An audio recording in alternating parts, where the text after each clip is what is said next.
Hello students, fourth chapter हमारा finish हो चुका है।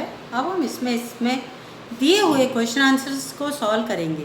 पहला क्वेश्चन मल्टीपल चॉइस में दे रखा है आपके, किसी भी वस्तु की कीमत के बढ़ने के फलस्वरूप उस वस्तु की मांग में कोई परिवर्तन नहीं होता है, तब उसकी मांग कैसी होगी।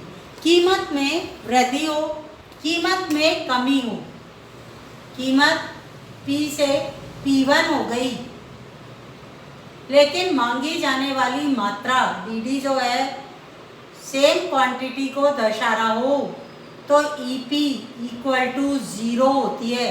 पूर्णतः बेरोजगार मांग की स्थिति पाई जाती है। इसमें पहला वाला ऑप्शन आएगा, पूर्णतः बेरोजगार। अगला क्वेश्चन है हमारा सेकंड वाला, वस्तु की कीमत में वृद्धि होने से बेलोच मांग की स्थिति में उपभोक्ता का कुल व्यय पर क्या प्रभाव पड़ेगा। देखो, हमने कुल व्यय रीति से जब मांग की लोच का अध्ययन किया था, और बेलोच मांग तब होती है जब कीमत में परिवर्तन की दिशा और कुल व्यय में परिवर्तन की दिशा सेम होती है।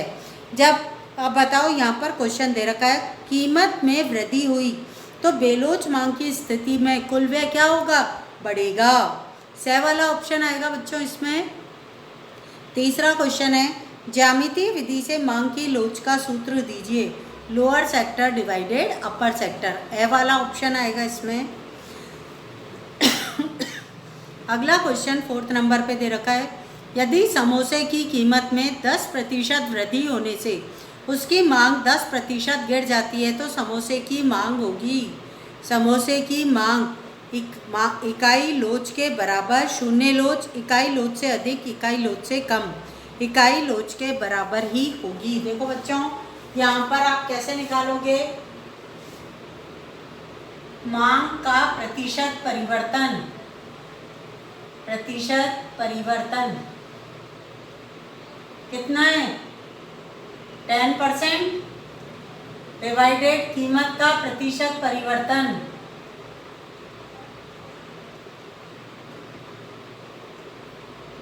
वो भी आपके 10% है। 10 को 10 से काटो, क्या आएगा, इधर से 1 जा 10, यहाँ पर इकाई के बराबर होगी मांग की लोच। पहला वाला ऑप्शन आएगा।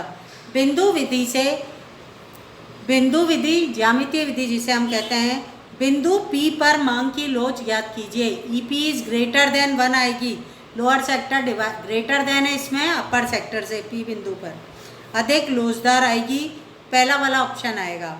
मांग की कीमत लोच की परिभाषा बच्चों ये स्टार्टिंग में दे रखी है, श्रीमती जॉन रॉबिन्सन के द्वारा दे रखी है।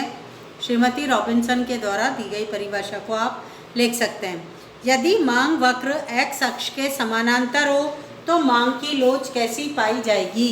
यदि मांग वक्र किसके, OX अक्ष के समानांतर हो तो मांग की लोच कैसी दिखाई देती है आपको, मांग की लोच अनंत प्रकृति की होती है। देखो बच्चों, यहाँ पर मैं आपको बता रही हूँ, ये वाला मांग वक्र हो, ये DD वक्र हो आपका, तो यहाँ पर EP इक्वल टू इंफिनिटी है, कीमत स्थिर है, जबकि मांगी गई मात्रा Q, Q1 और Q2 दिख रहा चेंज, अनंत मांग की लोच पाई जाती है। नेक्स्ट है आपके अगला क्वेश्चन, तीसरा वाला, किसी मांग वक्र के मध्य बिंदु पर मांग की लोच क्या होगी। किसी मांग वक्र पर, ये मांग वक्र बनाया बच्चों अपन ने, इसके मिड पॉइंट पर लोअर सेक्टर और upper sector, lower sector equal to upper sector है, EP इक्वल टू 1 की स्थिति पाई जाएगी। एक और अगला क्वेश्चन आपके दे रखा है, पानी की मांग बेरोजगार क्यों होती है। पानी की मांग बेरोजगार इसलिए होती है क्योंकि पानी हमारे जीवन की अनिवार्य वस्तु होता है, और अनिवार्य वस्तुओं की मांग की लोच बेरोजगार होती है। कीमत के परिवर्तन का उन पर, उनकी मांगी गई मात्रा पर बहुत कम प्रभाव पड़ता है, अधिक बेरोजगार होती है। ज्यामितीय विधि से मांग की लोच ज्ञात करने का सूत्र क्या होता है, लोअर सेक्टर डिवाइडेड अपर सेक्टर, DD या EP ज्ञात करने का, मांग की मांग का निचला भाग, मांग बिंदु का ऊपरी भाग, लोअर सेक्टर डिवाइडेड अपर सेक्टर। नेक्स्ट क्वेश्चन है लघुत्रात्मक प्रश्न। मांग की कीमत लोच को प्रभावित करने वाले दो कारक।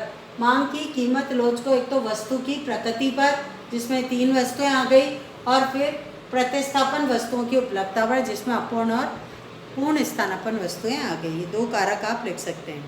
पूर्णतः बेलोचदार मांग व पूर्णतः लोचदार मांग वक्र को चित्र बनाकर समझाइए। बच्चों ये वाला तो पूर्णतः लोचदार है, जहाँ पर आपके OX अक्ष के पैरेलल आपका मांग वक्र बनता है। ये A वाला चित्र है, और B के अंतर्गत आपका OY अक्ष के अनंतर DD वक्र बनेगा। ये क्वांटिटी है, ये कीमत, ये P, ये P1, ये P2, ये मांग वक्र। यहाँ पर ED या EP इक्वल टू 0 होती है। ये पूर्णतः बेलोचदार है, ये पूर्णतः लोचदार है। OY अक्ष के पैरेलल बनता है यदि, तो हमारा पूर्णतः बेलोचदार है, और OX अक्ष के पैरेलल बनता है हमारा, तो हमारा पूर्णतः लोचदार मांग वक्र कहलाता है। अगला क्वेश्चन है हमारे बच्चों, प्रतिशत